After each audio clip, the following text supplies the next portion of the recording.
Patrick Stewart and his wife are heartbroken after their foster dog Lenny passes away. Patrick Stewart is a huge dog lover that opens his home to foster dogs from local shelters. His wife, Sunny Ozell, adores dogs just as much, and they form close connections with the sweet dogs, even though they know that the dogs are only there until a loving family comes along. Their former foster dogs are now with loving families, so they headed to Wags and Walks in Los Angeles and took in Sweet Leonard, which they called Lenny for short.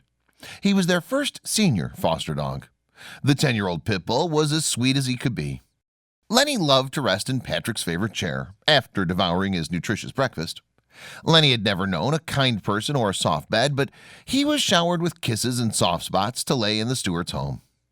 A few days after he arrived, he started to cough, which they thought was just a case of kennel cough, so they brought him to the vet. Our sweet senior foster gentleman Leonard is still in hospital getting IV fluids and all the things he needs to support him through his illness, which we haven't quite figured out yet, said Sunny. Their hearts were shattered when they found out that it was not kennel cough but something far more serious, pneumonia. Since the sweet boy was never properly cared for, his organs were not strong enough to fight. They did everything possible medically to save his life. His condition worsened and he was transferred to what is essentially a doggy intensive care unit, posted Sunny.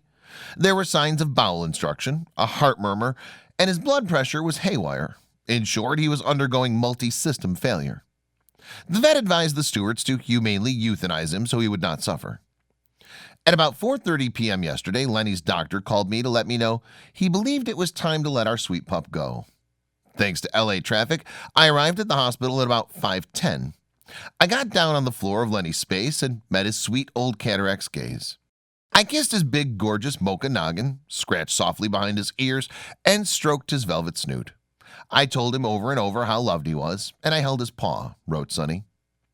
After spending just 5 days with the dog, Sunny posted, "It breaks my heart to have to share this news. We eased our sweet boy Lenny over the Rainbow Bridge yesterday.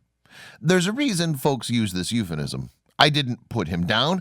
I lifted him up out of his pain. I let him go, and I'll hold his sweet spirit in my heart." He was rescued from a high-kill shelter and able to spend his last days in a loving home. Rest in peace, Lenny. The world is filled with stories going viral every single day. But how many of these sites can you actually follow? We understand that your day should start with positive stories, stories that resonate with you. And so we started JoJo Stories. Our mission is to create meaningful stories that cover everything from animals to anthropology, history to environment and lifestyle. The kind of content you read on our site will be one you'll want to share with your family and friends. We hope you'll join our growing family and be part of our community. Welcome to JoJo Stories, jojostories.com.